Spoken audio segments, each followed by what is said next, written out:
Kazarima préfère.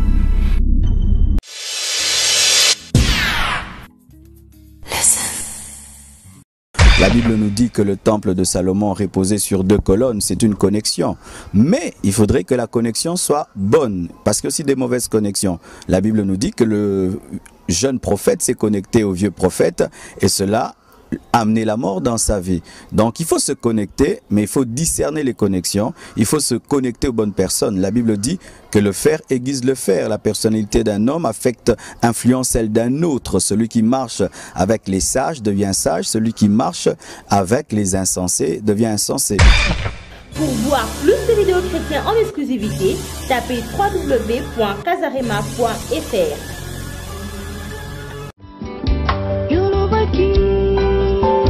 MC Productions vous présente Le Temps de l'Esprit, nouvel album de la sœur Belle Agnelé et son groupe Le Rocher des Âges. Un album 100% Jésus, inspiré par le Saint-Esprit, adoration, louange, rien que pour la gloire de notre Seigneur. Oyo Myriam Yatango na biso, bonzambende efandi na album oyo.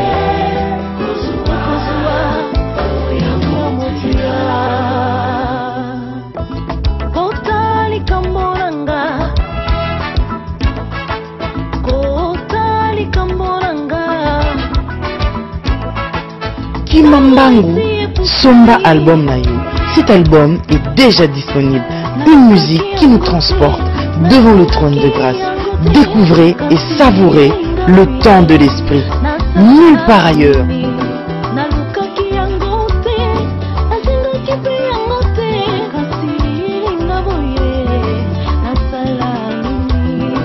Un album 100% Jésus, inspiré par le Saint-Esprit. Adoration, louange, rien que pour la gloire de notre Seigneur Jésus.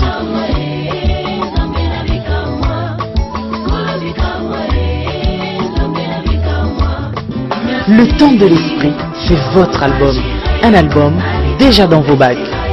Courez vite, achetez Le temps de l'esprit. Disponible chez Kazarima et sur vos points de vente habituels.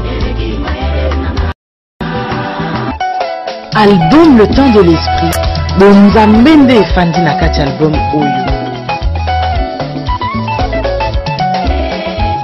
Le Temps de l'Esprit, album Yangoyo, album Nabino, papa, maman, bana, musique ya solo, musique ya sika, po Nabino, bana na nzambe.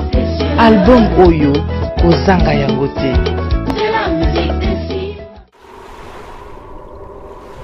Kazarima préfère.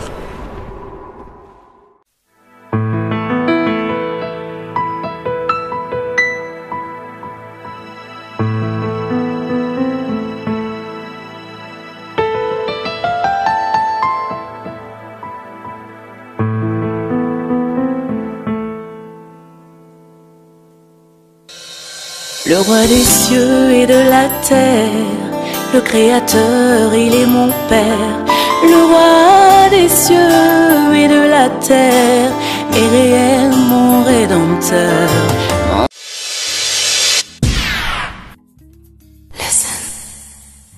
Oui, j'ai dit bonjour et shalom à tous ceux qui nous suivent en ces moments. Là, je vous rassure que vous êtes déjà sur www.kazarema.fr avec la votre humble servante de l'Éternel, la sœur Tiffany Mokwa. Je vous prie de ne pas zapper parce que l'émission Tobongisa, c'est pour vous. Nous sommes là pour préparer l'épouse à la rencontre de son époux. Comme dit la Bible, pourquoi pas aussi redresser toutes ces choses qui font courber l'église actuellement. Oui, je vous demande de suivre parce que l'émission sera vraiment à l'auteur. Et nous avons déjà l'invité sur place, c'est le pasteur Marcelo Tounansi, c'est un homme de Dieu qui parle très bien de la part du Seigneur. Mais avant de présenter le pasteur, je demande à la sœur Tiffany de nous balancer un cantique et nous allons, pour la gloire du Seigneur, nous allons retourner tout juste après. C'est parti. Kazarima préfère. La terre écoute la voix de l'Éternel. Ne jouez pas avec le feu. C'est pour chanter, c'est pour danser, célébrer un homme est simple, c'est bien simple que ça. Mais qu'il soit roi, il couronne de gloire en gloire. Jésus m'appelle, de lieu en lieu, il veut que je le serve. Je dis amen à cet appel. Quand je sais qu'en Jésus, je vaincrai le ténèbre. C'est bien parti, désormais, je suis parti avec cet homme. C'est bien fini avec le monde. Je suis allé avec cet homme. Kazarima préfère. Oui, nous sommes déjà de retour. J'ose croire que ces cantiques a fait plaisir aux hommes de Dieu qui nous suivent de partout. Je vous disais que je suis avec le pasteur Marcelo Tunasi. Avec lui, nous allons parler autour de la connexion. Mais ouais, là, je m'en vais déjà dire bonjour, pasteur. Bonjour. Oui, pasteur, une fois de plus, nous vous remercions de nous avoir accordé ces temps si favorables pour parler autour de la connexion. Parce que nous avons connu dans ces pays les hommes de Dieu qui prêchaient la parole, les hommes de Dieu disons crédibles, qui prêchaient la parole avec précision, avec crainte de l'Éternel. Ces pasteurs nous ont dit que le divorce c'est un péché, que l'alcool aussi c'est un péché, prendre de l'alcool c'est un péché. Mais nous avons remarqué ces derniers temps, ces hommes de Dieu ils sont devenus influencés, faute de la connexion, ils se sont connectés avec des hommes de Dieu déjà. Pour eux, ils trouvent ces choses-là c'est bon. Cela a fait que les hommes de Dieu qui boycottaient auparavant ces choses, ils se sont lancés à ces choses-là. Que pourriez-vous dire à ces propos? Là, vous posez une question et vous confirmez une autre. Je ne pense pas que les hommes changent seulement par connexion, d'autres changent de par la faiblesse de leur propre chair. Parce que lorsque tu es un homme de prière, tu arrives à te discipliner. Lorsque tu es un homme de méditation, tu arrives à te discipliner. Et quand tu perds la vie de prière, de méditation, il y a certaines choses qui tu arrives à dominer que tu n'arrives plus à dominer. Il est vrai que d'autres, c'est vrai, changent parce qu'ils ont des mauvaises compagnies. Selon la parole qui dit dans 1 Corinthiens 15, verset 33, « Ne vous y trompez pas, les mauvaises compagnies corrompent les bonnes mœurs. » Certains changent parce qu'ils ont des mauvaises relations. Oui. D'autres changent aussi parce qu'ils perdent la vie de prière. D'autres changent parce qu'ils perdent la vie de méditation. D'autres changent parce qu'ils pensent qu'ils sont arrivés. Parce que s'il y a un problème dans le ministère, c'est qu'il ne faut jamais croire que tu es arrivé. C'est lorsque David a cru qu'il était arrivé qu'il est tombé avec Bathsheba. Tant qu'il était derrière des victoires à remporter à la guerre, il tenait bon. Mais quand il a cru être arrivé, que les autres sont partis à la guerre, lui est resté à la maison, c'est quand il est tombé avec Bathsheba. C'est vrai, les connexions détruisent, mais des fois aussi c'est une perte de discipline personnelle, parce qu'il y a des gens aussi qui accusent les autres d'être la source de leur faiblesse, alors que la faiblesse, d'abord, elle vient de nous-mêmes. Oui, merci pasteur. Nous voulons un peu savoir, là, je crois que vous aviez parlé, mais je veux que vous puissiez le parler clairement. Est-ce que la connexion elle-même, c'est mauvaise? Non, la connexion est bonne. Dieu est un Dieu des alliances, il s'est connecté à nous et cette connexion avec Dieu nous a sauvés. La Bible nous dit que Dieu envoyait les disciples 2 à 2, c'était déjà une connexion. La Bible nous dit que l'arche était transportée par 4 lévites, c'est une connexion. La Bible nous dit que le temple de Salomon reposait sur 2 colonnes, c'est une connexion. Mais il faudrait que la connexion soit bonne, parce que si des mauvaises connexions, la Bible nous dit que le jeune prophète s'est connecté au vieux prophète et cela amener la mort dans sa vie. Donc il faut se connecter, mais il faut discerner les connexions, il faut se connecter aux bonnes personnes. La Bible dit que le fer aiguise le fer. La personnalité d'un homme affecte, influence celle d'un autre. Celui qui marche avec les sages devient sage, celui qui marche avec les insensés devient insensé. Il faut choisir ses amis, il faut choisir ses relations, il faut choisir qui peut entrer dans ton cercle d'influence. Oui, oui. Oh, merci pasteur. Nous voulons un peu savoir, parce que nous parlons de la connexion, et c'est d'une manière négative au milieu des hommes de Dieu. La connexion d'une mauvaise côté. Est-ce que ce n'est pas dû à la crise de la connaissance de ces hommes de Dieu-là? Je ne veux pas seulement que nous puissions parler de connexion, dans le mauvais sens, parce que dans le ministère, il faut être connecté. Hein, mais pourquoi est-ce que quelqu'un peut avoir des mauvaises connexions? C'est des fois lorsqu'on tombe dans le complexe. La Bible nous dit que le jeune prophète a cru aux paroles du vieux prophète parce qu'il pensait que le vieux prophète entendait Dieu plus que lui. Il faudrait avoir de l'assurance par rapport à ce que Dieu te dit. Ce n'est pas parce que quelqu'un a commencé le ministère il y a 50 ans que tu dois balayer ce que Dieu t'a appris en 10 ans. Il faut être sûr de ce que Dieu t'a dit. Une autre chose, c'est un esprit de groupe. Des fois dans le ministère, Dieu peut t'amener dans une vie de solitude où tu es seul avec Dieu. Mais des fois, on veut toujours être entouré d'hommes et de femmes alors que c'est une période de solitude. Jésus-Christ a fait 40 jours et 40 nuits seul dans le désert parce que c'était le temps de Dieu. Alors des fois, nous tombons dans des mauvaises connexions où quand Dieu veut que tu n'aies que 2 amis, tu veux en avoir 20, tu veux en avoir 30, tu veux plaire à tout le monde. Des fois, nous tombons dans des mauvaises connexions lorsque nous tombons dans le complexe d'infériorité par rapport à la connaissance des autres. Des fois, nous tombons dans des fausses connexions à cause d'un esprit de sentimentalisme. Dieu dit à Abraham de sortir d'Ur de Chaldée seul, mais il sort avec Lot. Lot qui est son neveu. C'était un esprit de sentiment. Oui. Dieu voulait qu'il soit seul, mais il se colle à Lot par familiarité, parce qu'il était membre de sa famille plutôt. Et là, la Bible nous dit que Dieu ne lui parlait plus. C'est lorsque Lot seulement est parti que Dieu a commencé à parler à Abraham. Donc il y a beaucoup de facteurs qui créent ces mauvaises connexions. Des fois aussi quand tu veux que l'ami de l'autre devienne ton ami, tu vois, l'ami de l'autre doit devenir ton ami. Et ces choses aussi, ouvre-moi la porte, ouvre-moi la porte, ouvre-moi la porte. Je crois que la plus grande connexion dans le ministère, c'est celle qu'on a avec Dieu. C'est celle qui apporte le plus grand succès. Mais lorsque nous commençons à faire prévaloir nos relations humaines par rapport à la relation avec Dieu, c'est alors qu'un homme peut influencer. Mais celui qui prend plus au sérieux sa relation avec Dieu saura juger ses relations avec les hommes. Merci Daddy. Maintenant, nous voulons un peu savoir, expliquez-nous un peu, comment expliquer qu'un homme de Dieu qui a déjà une très grande église, parfois aussi bien assise, il peut être influencé par un autre pasteur. Comment cela se passe? Parce que nous sommes des humains. Lorsque tu perds la discipline, tu tombes. Je te donne l'exemple de Salomon. Le grand Salomon, l'homme sage, le jour qu'il a commencé à fréquenter des femmes étrangères, cet homme a fait des idoles. Mais dans sa sagesse, c'est grand roi. Mais lorsqu'il a commencé à côtoyer des femmes étrangères, il est devenu idolâtre. Pour dire quoi? Quelle que soit la grandeur du ministère ou la grandeur de l'église, ce n'est pas ça qui protège. C'est la discipline, c'est l'obéissance à Dieu, c'est la sensibilité à Dieu qui protège. Lorsque tu penses que tu as une grande église, maintenant tu peux tout te permettre, c'est quand tu vas mourir. Malgré sa sagesse et sa grandeur, Salomon s'est égaré. Pourquoi? Parce qu'il a cru que la sagesse qu'il avait suffisait pour qu'il puisse se tenir jusqu'au bout, alors que ce qui le maintenait au trône, c'était la sensibilité, la communion avec Dieu. Merci très cher téléspectateur, j'ose croire que vous me donnez plutôt raison parce que le pasteur parle vraiment très bien de la part de Dieu. Parce que pasteur, il y a un système actuellement au milieu pastoral, il y a un système qu'on appelle le système de réseau. Nous voulons un peu demander, est-ce que cela est biblique? Réseau. Le réseau, s'il y a 3-4 hommes de Dieu qui croient la même chose, qui prêchent la même chose, qui ont les mêmes opinions, les mêmes idéaux, et ils se décident d'être unis pour atteindre cet objectif qui est de Dieu, c'est bon. Mais ce qui est mal, ce sont les mauvais réseaux, lorsque ça devient un réseau d'impudicité, un réseau d'offrandes, de prophètes, un réseau d'argent, un réseau occulte, maléfique, là c'est mauvais. Mais si le réseau est bon, c'est un réseau de sainteté, un réseau d'amour, un réseau pour avancer et réaliser des grandes choses, il n'y a pas de problème. Nous voyons des réseaux avec Silas, Paul et Silas, Paul et Barnabas, c'était des réseaux, mais c'était des bons réseaux.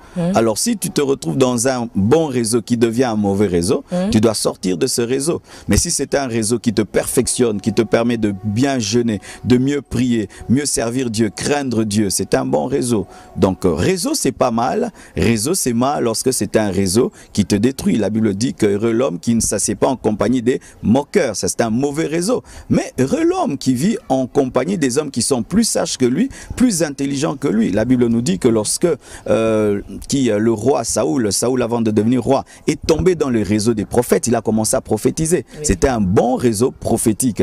Mais aussi, si tu tombes dans un réseau des brigands, eh ben, ils vont te détruire. Donc, il faut choisir les réseaux dans lesquels entrer. Aussi, par rapport au réseau, je suis contre ces réseaux très fermés où vous êtes à 4, vous ne laissez pas quelqu'un d'autre entrer, vous vous partagez les secrets entre vous, vous faites comme une secte, une clique où personne d'autre ne peut entrer. Nous sommes une même famille. Il n'est pas bon d'avoir des réseaux fermés aux autres, même s'il y a des gens gens qui ont des bons réseaux, mais dans ces réseaux-là, on n'entre pas. Là, ça devient de l'égoïsme et ce n'est pas de Dieu. Dieu partage la connaissance, Dieu partage la grâce. Il n'est pas bon de tomber dans des réseaux où on est égoïste, où personne n'entre et personne ne peut partager vos grâces, votre expérience. Là, c'est aussi très mal. Merci pasteur, vous aviez dit que vous êtes un peu contre de ce réseau-là qui s'est extrêmement partagé entre eux. Mais Jésus aussi, quand il parlait aux autres, il parlait en parabole, voilà. Mais dès de son retour avec ses disciples, il parlait clairement. C'est que cela n'est pas du tout mauvais pour eux. Qu'est-ce que vous en pensez là d'ici? C'est pas que Jésus-Christ parlait en parabole parce qu'au milieu de la foule, il y avait des ennemis qui cherchaient à l'attraper par ses paroles, afin de le tuer avant le temps. Là, c'est de la sagesse. Ce n'était pas de l'égoïste. Et il se révélait aux disciples parce que les disciples étaient sincères. Pareil aussi, on ne peut pas faire entrer quelqu'un dans son cercle fermé s'il n'est pas sincère. On ne peut pas donner les choses sacrées aux cochons, comme le dit la Bible. Tu ne peux pas partager tes plus grands secrets à quelqu'un qui passe sur la route. Même toi, tu vas le dire à tes amis. Et Jésus-Christ, pareil, il disait les choses profondes à ses amis. Mais il n'était pas contre que d'autres personnes s'ajoutent à ce réseau de disciples. La preuve, c'est que Paul s'est ajouté, moi je me suis ajouté. Et le monde entier est en train de s'ajouter à ce réseau. Donc ce n'était pas un réseau fermé, c'était un réseau ouvert, mais pas ouvert à n'importe qui, seulement ouvert aux personnes sincères. Oui, merci pasteur. Est-ce que vous pouvez nous dire clairement que Jésus aussi avait un réseau? Oui, Jésus-Christ avait un réseau des disciples parce que lorsque Jésus-Christ prêchait, il prêchait en parabole quand il était devant la foule, mais c'est à ses disciples qui révélaient toutes choses. Mais je répète ceci, que le réseau de Jésus-Christ n'était pas un réseau fermé, c'était un réseau des personnes sincères. La Bible nous dit que le jeune homme riche a voulu entrer dans le réseau de Jésus-Christ, mais Jésus-Christ a senti qu'il ne pouvait pas mourir pour lui, qu'il ne pouvait pas se sacrifier pour lui. Il va lui dire, les renards ont des tanières, mais le Fils de l'homme n'a pas où mettre sa tête. Et ce jeune garçon a fui. Jésus-Christ l'avait senti incapable d'entrer dans le groupe, parce que quand on dit réseau, le réseau c'est un groupe seulement, hein, oui, parce que c'est ce terme-là qui va un peu nous perdre. C'était un groupe, il a senti que ce jeune homme riche ne pouvait pas entrer dans le groupe parce qu'il n'avait pas l'esprit de sacrifice. Mais il y a quelqu'un qui était entré dans le groupe qui s'appelle Judas, mais c'était un cupide. Après, il a dû sortir du groupe à cause de sa cupidité et il était remplacé par Paul qui pouvait payer le prix jusqu'à la mort. Est-ce qu'on peut dire que le pasteur Marcelo aussi a un réseau? J'ai pas un réseau comme avec un terme clair, je suis plus avec ma femme et mes fils spirituels.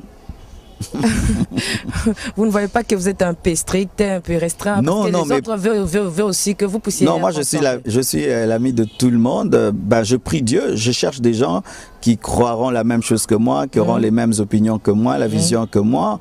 Et si on peut faire un réseau, il n'y a pas de problème. Peut-être que je suis en réseau avec le frère Blaise qui permet à ce que mes messages soient prêchés dans le monde entier. Je suis en réseau avec Kazarema. Oui, là déjà, comme le pasteur vient de dire, dans mon boss, et je salue aussi une fois de plus mon boss, le PDG Blaise Manzambe, ainsi que Maman Lise Manzambe, que Dieu vous bénisse. Pasteur, comment est-ce qu'un homme de Dieu, parce qu'ils ont vraiment ces soucis-là de se faire connecter, de se faire un réseau, comment est-ce qu'un homme de Dieu peut y arriver à comprendre que ça, c'est un réseau qui n'est pas du tout sain? Si le réseau, c'est un réseau qui ne prône pas la vision et la mission que Dieu a donnée à l'Église. Jésus-Christ, en partant, a dit « Allez, faites de toutes les nations mes disciples ». Alors, si tu es un homme de Dieu, je trouve que ton souci, c'est pas faire les disciples. Ton souci, ce sont les offrandes. Ton souci, c'est la gloire. Ton souci, c'est boire l'alcool. Ton souci, c'est les femmes. Du coup, je trouve que tu es en dehors de la vision. Je ne peux pas être en réseau avec toi. Je ne peux pas être en alliance avec quelqu'un qui contredit la vision et la mission que Jésus m'a donnée. La Bible dit « Vous les reconnaîtrez à leurs fruits ». Lorsque tu prêches l'évangile, mais tes fruits c'est autre chose. Tes fruits c'est le divorce, c'est l'adultère, c'est l'orgueil. Je ne peux pas être connecté à toi parce que ça prouve que tu contredis le message que tu prêches. La Bible dit vous les reconnaîtrez à leurs fruits. Dieu est pour l'unité. Jésus-Christ a dit je vous donne la gloire pour que vous soyez un. Dieu veut que nous soyons un. Et quand on est un, on fait un réseau. Mais quel réseau? Le réseau d'amour, le réseau de paix, le réseau de vie, le réseau de sainteté, le réseau pour gagner le monde, les réseaux pour la moisson finale. Nous devons nous unir afin de gagner l'humanité à Jésus-Christ. Mais quand ça devient un réseau où il faut un peu d'occultisme, il faut un peu de fétiche, il faut ceci, il faut quitter un tel réseau. Est-ce que parce qu'on peut laisser ce genre de pasteurs, est-ce qu'on peut dire qu'on les laisse seuls et puis le pasteur qui prétend être saint, d'être aussi à ses côtés? Mais je ne pense pas que je peux me connecter à quelqu'un qui est dans la magie. Je ne peux pas me connecter à quelqu'un qui est dans le fétiche. La Bible dit ôtez le méchant au milieu de vous. La Bible dit que même les personnes qui prétendent servir Dieu mais qui demeurent dans le péché, il ne faut même pas les saluer. Ce sont des versets qui des fois nous ne prêchons pas, mais c'est dans la Bible. Est-ce que Paul pouvait être l'ami d'un magicien? Est-ce que Paul pouvait être l'ami d'un adultère et d'un impudique? Non. L'impudique, je lui prêche l'évangile, mais il ne peut pas être mon ami. L'adultère, je lui prêche l'évangile, il ne peut pas être mon ami. Pour être mon ami, il faut avoir les mêmes principes que moi. Parce que vous ne voyez pas que là, vous êtes un peu allé loin du fait que Jésus a dit... Jésus n'a pas appelé tout le monde son ami. Dieu n'appelle pas tout le monde son ami. Oui, pasteur Kabia, même il n'a pas appelé tout le monde son ami, mais il a dit que je suis venu pour eux. Mais c'est ce que je dis. Je vous prêche l'évangile. Je te prêche l'évangile, mais tu n'es pas mon ami. Tu deviens mon ami lorsque tu te convertis. Un homme de Dieu qui vit dans le péché ne peut pas être mon ami. Mais je lui prêcherai l'évangile, mais ne peut pas être mon ami. Parce que même Dieu sur la terre n'appelle pas tout le monde son ami. Il a appelé Abraham son ami. Il y avait combien de gens sur la terre? Il a appelé Noé son ami. Il y avait combien de gens sur la terre? Même les disciples qui étaient quelques douzaines, il leur appelait amis. Mais il y avait combien d'hommes sur la terre? Sur cette terre, Dieu n'a pas beaucoup d'amis non plus. Dieu est sélectif dans l'amitié. Et nous, ces enfants de Dieu, nous devons être sélectifs. Vaut mieux être seul que d'être mal accompagné. En tout cas, c'est sage, je vous dis, c'est formidable. Pasteur, dites-nous un peu comment prêcher ça. Ça m'a vraiment impressionné. Comment peut-on prêcher encore un homme de Dieu? Bien assis, loin de l'Éternel, et vous les prêchez encore. Mais le médecin, lorsqu'il tombe malade, qu'est-ce qu'on lui fait? On lui fait ce qu'il fait à ses patients. C'est vraiment formidable. Si quelqu'un, un médecin a l'appendicite, on va l'opérer comme on opère tout homme. Quand un homme de Dieu a une maladie spirituelle, c'est la même parole qu'il a prêchée aux autres qu'on va lui prêcher. Lorsque David est tombé dans l'adultère, mais Nathan lui a prophétisé comme il prophétise tout le monde. Il lui a dit, David, comment toi qui es le roi de Dieu, tu as pris la femme d'autrui, le jugement de Dieu va venir sur toi. Il lui a annoncé la parole comme on annonce à tout homme de Dieu. À tout homme, lorsque tu es un homme de Dieu, ce n'est pas que tu deviens un Dieu, tu es un homme de Dieu. La parole de Dieu te sauvera comme elle sauve les fidèles. En devenant des hommes de Dieu, nous restons des enfants de Dieu, des créatures de Dieu. C'est ça le problème des fois. Et je me dis, si devenir homme de Dieu, c'est de se perdre, vaut mieux ne pas être un homme de Dieu et rester infidèle sur le banc. Si devenir un homme de Dieu, c'est devenir une personne insensible à la parole de Dieu. Quand on prêche, ça ne te touche jamais. Quand on prie, ça ne te touche jamais. Quand on adore, tu n'adores pas. Eh bien, vaut mieux rester infidèle que de devenir un homme de Dieu pour devenir insensible à la parole de Dieu. Le problème qui nous perd souvent, nous, les hommes de Dieu, c'est le professionnalisme, où tu sens que Dieu, c'est mon pote, c'est mon ami, et moi, je suis habitué à Dieu. Ce qui fait que quand les fidèles adorent, tu n'adores pas. Quand les fidèles méditent, toi tu ne médites pas. Quand les fidèles écoutent la parole, disent Amen, toi tu ne dis pas Amen, comme si Dieu c'est ton pote. Faisons très attention, sinon nous serons les premiers à remplir l'enfer. Oui, merci. Parce que sur le professionnalisme, comme vous venez de le dire, est-ce que moi aussi je peux aussi évangéliser un pasteur professionnalisme qui croit déjà arriver, un pasteur qui croit déjà, or il ne le pas. Est-ce que moi aussi je peux l'évangéliser? Tu peux lui apporter la parole de Dieu. Je donne l'exemple. Moïse était un grand prophète. Il a divisé en deux la mer Rouge. Il a frappé la plus grande nation du monde, l'Égypte. Et il était à la tête de plus d'1 million de personnes dans le désert. Mais qui lui a donné le conseil sur la décentralisation du pouvoir? C'est Jéthro, son beau-frère, qui était un prêtre de Madian. C'était un profane qui est son beau-père, son beau kilo comme on dit en lingala. C'est lui qui lui a donné le conseil. Il a dit, tu ne diriges pas bien, tu es en train de te fatiguer et de fatiguer le peuple parce que Moïse traitait tous les problèmes seul. Il lui a dit, établis des chefs de 10 000, des chefs de 1000, des chefs de 100. Et toi, tu vas prier, enseigner la parole et traiter les cas les plus difficiles. Qui a donné ce conseil au grand Moïse qui écoute Dieu face à face? C'est Jéthro. Et je ne sais pas si Jéthro avait déjà entendu la voix de Dieu. Je donne encore l'exemple. Lorsque Samson était devenu aveugle, qui l'a aidé à tenir les poteaux? C'était un enfant. Lorsqu'il ne voyait plus et que sa chevelure a repoussé, mais qui l'a aidé à tenir les poteaux? C'est un enfant. Sur le chemin de la mort, Balaam, qui a aidé Balaam à revenir sur le chemin? C'était une ânesse. Un animal a prophétisé au prophète Balaam pour lui dire, je vois l'ange de la mort devant toi. Je suis un homme de Dieu, mais il arrive des fois que ce sont les fidèles qui me donnent certains conseils qui changent ma vie. Je suis un homme de Dieu. Il peut arriver même qu'un païen puisse me donner un conseil, dire un homme de Dieu ne fait pas ça. Dieu peut nous parler au travers de tout, parce que Dieu utilise les hommes, les femmes, les païens, les prédicateurs, les non-prédicateurs. Donc même un enfant de Dieu peut ramener un homme de Dieu sur le chemin, mais cela doit se faire dans la politesse. Nous voyons comment est-ce que Nathan s'est comporté avec David. Il a utilisé la sagesse, il a utilisé la politesse. Le problème des fois, c'est que les fidèles aussi, nous les hommes de Dieu, nous n'arrivons pas à vous écouter quand vous nous prodiguez des conseils, parce que vous venez avec rébellion, vous venez avec brutalité, sans respect, et des fois vous êtes content de nous attraper une fois dans des problèmes. Ainsi là, vous vous réjouissez de nous donner des conseils, comme si vous vous vengez de toutes les fois où nous vous prêchons, et vous devez dire Amen. Merci beaucoup, pasteur. Toujours sur le même stade, vous venez de parler sur l'amour. Ces derniers temps, vous avez beaucoup prêché sur l'amour. Vous avez prêché l'amour proprement dit. Vous avez parlé aussi sur l'amour par l'évangélisation. Et vous avez aussi parlé que faire pour que ma famille puisse être enlevée. Quand vous parlez de tout ça, c'est parce que vous avez constaté quelque chose dans ton église ou bien c'est la recommandation de l'Éternel? Non, c'est la recommandation de l'Éternel. Si tu prêches par observation, tu risquerais même de prêcher que 2 poules se sont battues au coin de ton avenue. Nous prêchons plus par révélation et pas parce que nous voyons, parce que si tu prêches par ce que tu vois, il se peut que tu seras seulement un réactif, mais pas un prédicateur.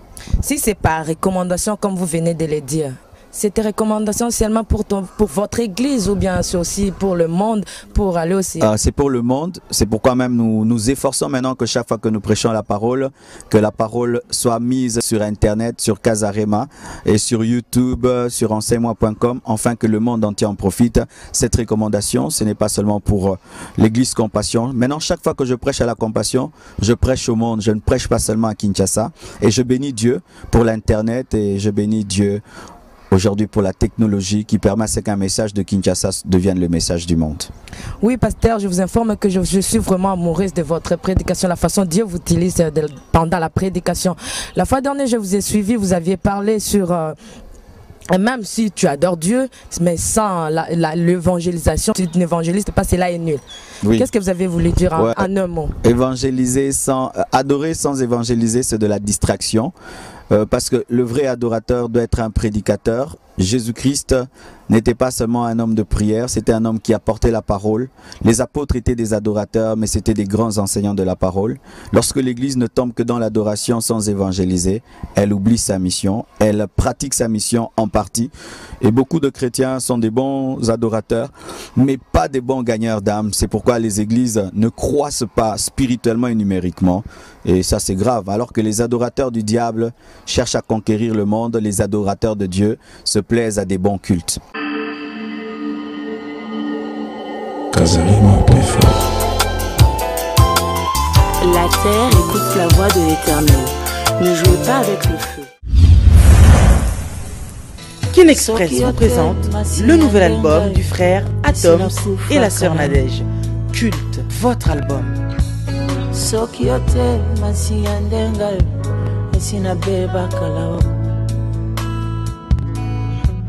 Découvrez votre album Culte, disponible.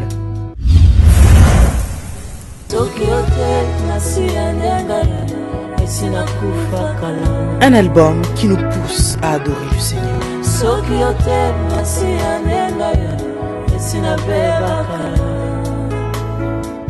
Avec des titres tels que Ngwende, Sokiote, Tout est grâce.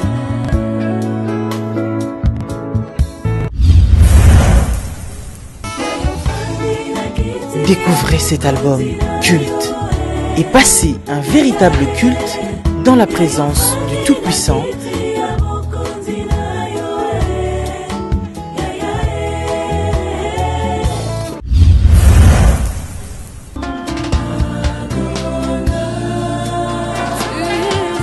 Culte avec le frère Atoms et la sœur Nadège. Une production de Kin Express.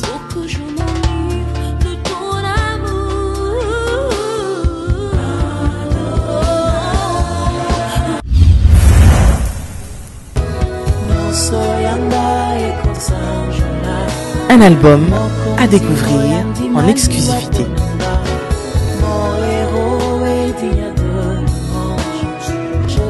pourquoi je l'adore à genoux.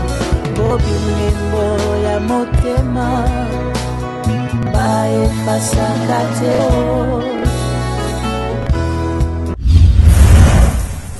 ezango loué. Vous qui aimez passer du temps dans la présence de Dieu, vous qui aimez la méditation, vous qui aimez vivre dans la consécration, dans la prière, Culte, c'est votre album. Un album déjà disponible.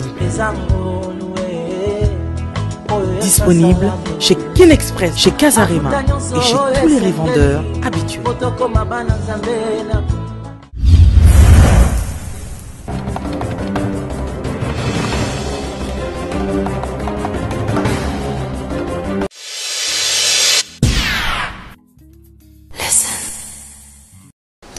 Oui, très chers téléspectateurs, nous vous annonçons que nous sommes toujours là parce que la pluie nous fait un peu défaut. Voilà pourquoi nous avons un peu voulu changer l'endroit. Nous sommes toujours avec le pasteur Marcelo Tunansi, le berger de l'église La Compassion.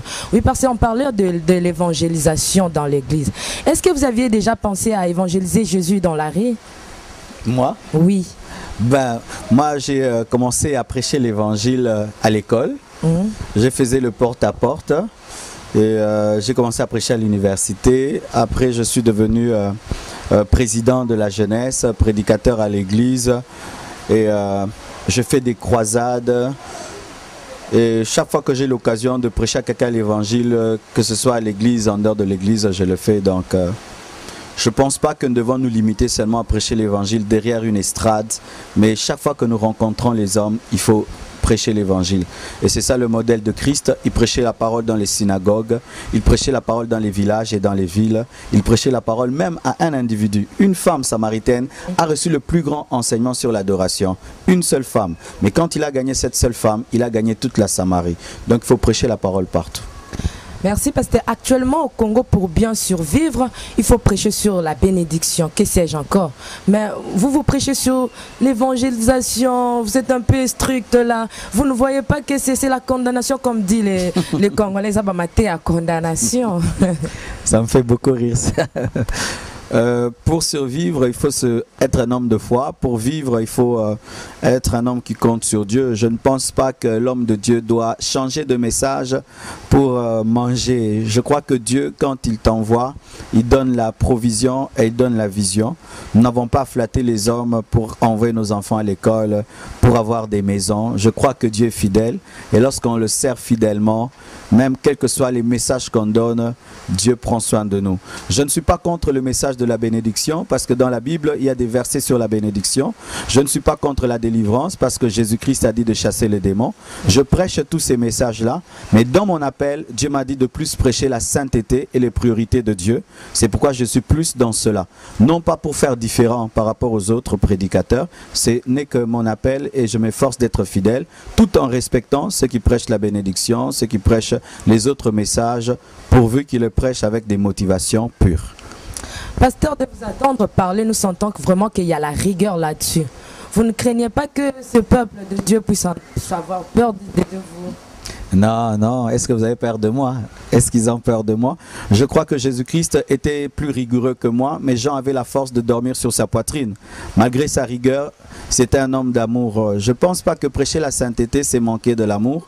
Et je crois que même celui qui prêche la sainteté doit équilibrer son message avec l'amour. Sinon, nous rentrons dans l'Ancien Testament. Mais aujourd'hui, nous sommes au temps de la grâce et nous ne prêchons pas la sainteté par nos propres forces ou parce que nous sommes meilleurs que les autres. Et je ne pense pas que les gens devraient avoir peur des prédicateurs de sainteté, car un vrai prédicateur de sainteté, c'est un prédicateur aussi de l'amour et de la grâce de Dieu. Les autres disent que l'évangélisation, c'est pour les évangélistes. Non. Oui, l'évangéliste, de par son ministère précisément, doit évangéliser, mais la Bible nous dit que Dieu a dit à tous ses disciples, allez faites de toutes les nations mes disciples. C'est une recommandation qui est faite à tous les chrétiens, mais l'évangéliste, de par son appel et sa fonction, lui vraiment doit s'y mettre totalement plus que les autres. Alors, vous avez expliqué l'autre fois que comment faire pour que nos familles puissent être enlevées. En un mot, qu'est-ce que vous avez voulu dire là-dessus? Des fois, nous, les chrétiens, nous tombons dans un piège, c'est que lorsque tu es sauvé, tu ne penses plus aux autres. Mais nous remarquons dans la Bible que lorsque Noé est entré dans l'arche, il est entré avec sa famille. Nous remarquons que lorsque Lot est sorti de Sodome et Gomorrhe, il est sorti avec sa famille. Nous remarquons Rahab, lorsqu'elle a été délivrée du jugement de Jéricho, elle était avec sa famille. Et nous voyons même que lorsque le Romain s'est converti, on lui a dit, crois au Seigneur Jésus, tu seras sauvé, toi et toute ta famille, parce que Dieu était un Dieu des familles. Mais de plus en plus, notre christianisme devient un christianisme égoïste, où nous ne cherchons que notre délivrance, nous cherchons que notre bénédiction, nous recherchons notre percée, nous oublions nos frères et sœurs avec lesquels nous avons grandi, alors que ce n'est pas le plan de Dieu. La Bible dit que celui qui ne prend pas soin des siens est pire qu'un infidèle. Et prendre soin des siens, ce n'est pas seulement leur donner à manger, ce n'est pas seulement leur donner les vêtements, mais c'est principalement leur donner le salut. Si tu donnes à tes enfants les maisons, les habits, mais si tu ne leur donnes pas Christ, tu n'as rien donné. C'est pourquoi j'ai prêché cette parole-là, parce que beaucoup de chrétiens commencent à oublier leur famille. Lorsqu'ils tombent dans l'église, dans la communion fraternelle, ils oublient qu'ils sont sortis d'un père et d'une mère, et ce n'est pas biblique. L'évangile ne nous fait pas oublier nos parents, nos frères et nos sœurs. Les autres disent qu'Abraham et Lot se sont séparés aussi. Ils étaient aussi frères. Ils ne sont pas devenus ennemis parce qu'après, Abraham a intercédé pour que Lot, d'ailleurs si Lot est sorti de ce... Aussi, pasteur, nous ne sommes pas aussi les ennemis de nos familles, sauf que nous devons être un peu... distant. En distance, voilà.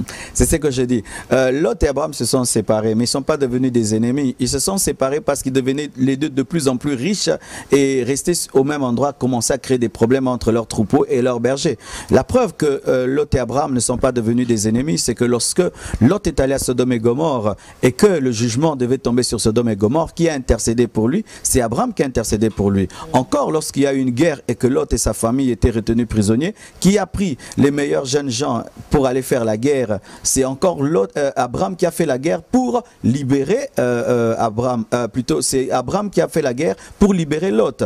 Et même quand on parle de Melchisédek, c'était après qu'Abraham ait libéré Lot qu'on parle de Melchisédek. Et qu'on a demandé même à Abraham de choisir entre les hommes et l'argent, il avait choisi les hommes. Donc ils ne sont jamais devenus des ennemis. Lorsque nous nous convertissons, c'est vrai, tu peux te convertir, ta famille dans l'occultisme, dans la magie. Tu ne vas pas entrer dans la magie de ta famille, tu ne vas pas entrer dans les fétiches de ta famille, mais tu ne vas pas faire de ta famille tes ennemis. Tu dois continuer à les aimer, intercéder pour eux, les fréquenter, prier pour eux, sans pour autant entrer dans leurs pratiques mauvaises. Oui, nous ne pouvons pas faire de nos familles nos ennemis. Bien sûr, pasteur, vous ne voyez pas que, parce que nous craignons, c'est que c'est là plus tard peuvent aussi devenir de la servitude. Parce qu'il y a ceux de pasteurs qui nous ont prêché cela.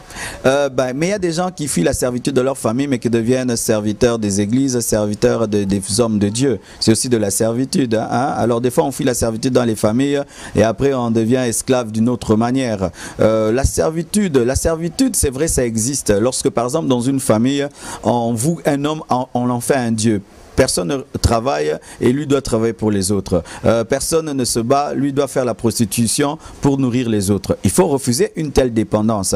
Mais disons-nous la vérité, est-ce qu'il y a la servitude dans toutes les familles? Et si même tu es sous la servitude, tu dois refuser cette servitude, mais pas devenir ennemi des membres de ta famille. Tu dois leur dire de travailler, tu dois leur dire que tu n'es pas leur esclave, tu dois leur dire que tu n'es pas Dieu pour eux, mais tout en les fréquentant. Tu dois les éduquer. Parce que souvent la culture africaine, c'est une culture où nous sommes trop dépendants des autres. Lorsqu'il suffit qu'un puisse avoir la licence, tout le monde dépend de lui. Mais toi maintenant qui deviens licencié, aide les autres à devenir des licenciés. Ainsi vous serez à 10, 20, 30. Des fois il y a la servitude dans les familles parce que ceux qui réussissent aussi sont des égoïstes. Ils veulent être les seuls, les liconzi de la famille et on dépend de lui et ça leur fait plaisir.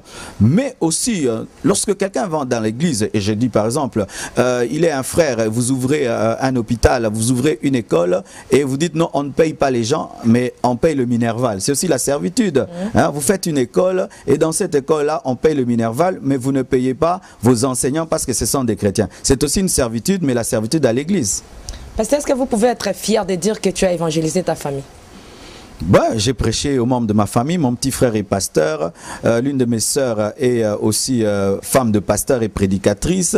J'ai une autre sœur qui est modératrice. J'ai mon frère à l'église qui est caméraman et qui s'occupe de tout ce qui est technique. Ma mère enseigne la parole. Mon père croit en Jésus-Christ. Donc, je peux dire que ma sœur, dernièrement même, elle a un atelier de couture. Et elle m'a envoyé sa dîme pour reconnaître que c'est le Seigneur qui l'a béni. Donc vraiment je peux dire que j'ai pu, mais je n'ai pas pu pour l'instant évangéliser, gagner tout le monde, parce que j'ai des cousins, j'ai des cousines, j'ai des tantes, mais j'ai fait de mon mieux pour que l'évangile soit répandu et la plus grande partie a donné sa vie à Jésus. En citant, nous avons suivi que tous ces gens-là sont toujours tout autour de vous. Est-ce que vous l'aviez évangélisé pour être votre fanatique ou quoi? Non, non. Ils sont toujours tout autour de vous. Hein? Non, mais pas pour être mes fanatiques, mais pour être disciples de Jésus-Christ. Mais dans vous savez, votre église? Pas tous, pas tous. Ma petite sœur ne prie pas chez moi. Elle a épousé un pasteur, elle doit prier dans l'église de son mari. Et l'autre ne prie pas chez moi, elle prie dans notre extension. Mais j'ai certains qui sont à côté de moi. Je ne pense pas qu'il faut toujours prier dans l'église de son frère ou de sa sœur, parce que c'est Dieu qui nous conduit dans une église. Mon petit frère est pasteur de l'extension de la Borne. La Borne n'est pas ma communauté. Donc l'essentiel c'est qu'ils soient en Jésus. Oui, pasteur, nous atterrissons déjà à la fin de notre mission. Est-ce que vous pouvez dire un mot à ce pasteur-là qui sont amoureux de la connexion? Est-ce que vous pouvez leur dire un mot? Ben c'est bien, c'est un signe d'humilité qu'un homme puisse chercher la connexion. Ça veut dire qu'il sait qu'il n'a pas tout. C'est un signe d'humilité que de rechercher la connexion. Mais aussi, il faut faire attention lorsqu'on cherche la connexion. Il ne faut pas se connecter à n'importe qui. Il faut te connecter à quelqu'un qui te fait avancer, mais pas à quelqu'un qui t'enlève même ce que tu as. La Bible dit que nous devons nous rassembler pour devenir meilleurs et non pour devenir pire. Rassemble-toi avec les gens qui te rendent meilleur et sépare-toi de ceux qui te rendent pire. Rassemble-toi avec les gens qui élèvent le roi qui est en toi et qui tuent le fou qui est en toi. Et fuis les gens qui soulèvent le fou qui est en toi et qui tuent le roi qui est en toi. C'est ce que je peux dire. Et pour les enfants de Dieu? Pour les enfants de Dieu, j'aimerais vous dire de vivre dans la sainteté, de vivre dans la crainte de Dieu, de chercher Dieu vous-même, parce que des fois nous commençons à voir des fidèles qui ne savent plus chercher Dieu par eux-mêmes. Ils sont toujours derrière des prophéties, sont toujours derrière les hommes de Dieu, alors que Jésus-Christ est le plus grand homme de Dieu. Le mot de la fin. Le mot de la fin, c'est que je bénis Casarema. Merci à tous ceux qui nous encouragent, qui nous écrivent, qui nous appellent du monde entier, qui nous soutiennent même financièrement, qui soutiennent le restaurant du cœur financièrement aussi, parce que nous avons ouvert un restaurant ouvert à tous les démunis, les infirmes, à l'église, mercredi et vendredi. Et beaucoup de dons nous viennent de nos auditeurs de Casarema. Nous sommes très reconnaissants et que Dieu bénisse notre bien-aimé Blaise Manzambi. Merci beaucoup. Oui, nous sommes arrivés à la fin de notre émission. Là, vous m'aviez vraiment donné raison parce que j'avais dit que le pasteur, mon invité vraiment à l'art de parler. Le Seigneur l'utilise beaucoup vraiment dans ce domaine. Nous sommes arrivés à la fin. Là, je bénis tous ceux qui nous ont suivis de partout. Que Dieu vous bénisse. Et nous étions avec le pasteur Marcelo Tounansi. Nos commentaires, non, on ne peut pas commenter là-dessus parce que le pasteur a été clair dans le message. Je bénis tous ceux qui nous ont suivis de partout. Merci. Casarema.fr Casarema.fr présente le groupe musical chrétien Royaume éternel dans Adorons le grand roi, un support DVD avec une plaide de chansons mythiques telles Tout doit changer au nom de Jésus, Élevez-vous peuple de Dieu, disponible chez tous les mots disquaires de la place. DVD oyo bozelaki pona ba papa ba mama bana mpeli bota mobimba yangoyo ngonge beti. Adorons l'Éternel, adorons le grand roi avec Casarema à consommer sans modération. Adorons le grand roi sur support DVD s'il vous plaît, avec une plaide des chansons mythiques telles que Tout doit changer au nom de Jésus, Élevez-vous peuple de Dieu, Bénis les mariages, Ba papa pe ba mama pona bana mpeli bota mobimba pe na ba fête nyonso bolingaka. Album ya kitoko yangoyo ba image pour tous. Élevez-vous peuple de Dieu, adorons les grands rois. En support DVD, achetez l'original. Sa bonté, sa fidélité, nous garderons pour toujours. Inclinons nos âmes comme des genoux devant sa présence, nous trouverons une faveur. Sa bonté, sa fidélité. Adorons les grands rois. En support DVD, achetez l'original.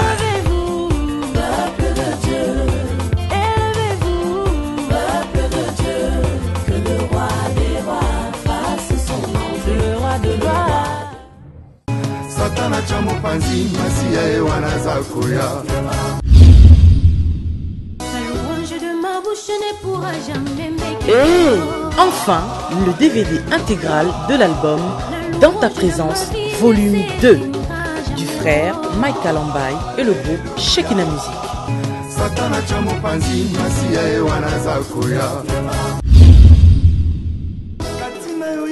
Voici votre DVD intégral.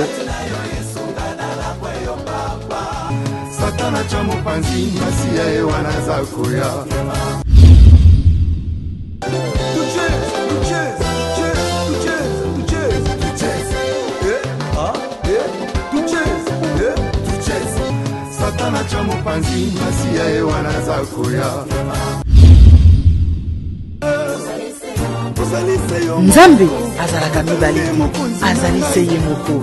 Découvrez votre DVD.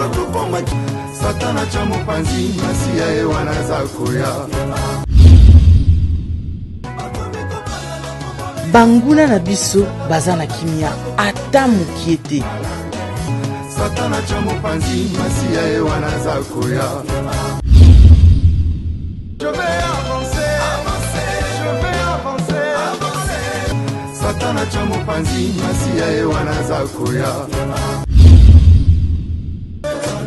Découvrez votre DVD des clips intégral Dans ta présence, volume 2.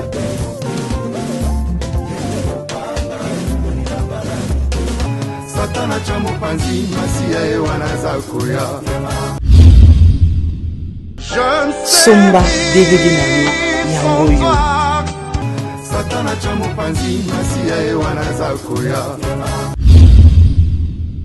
Olingi ozwa biyano na mituna na yo, kolo afungola likolo. Somba album Dans ta présence, volume 2.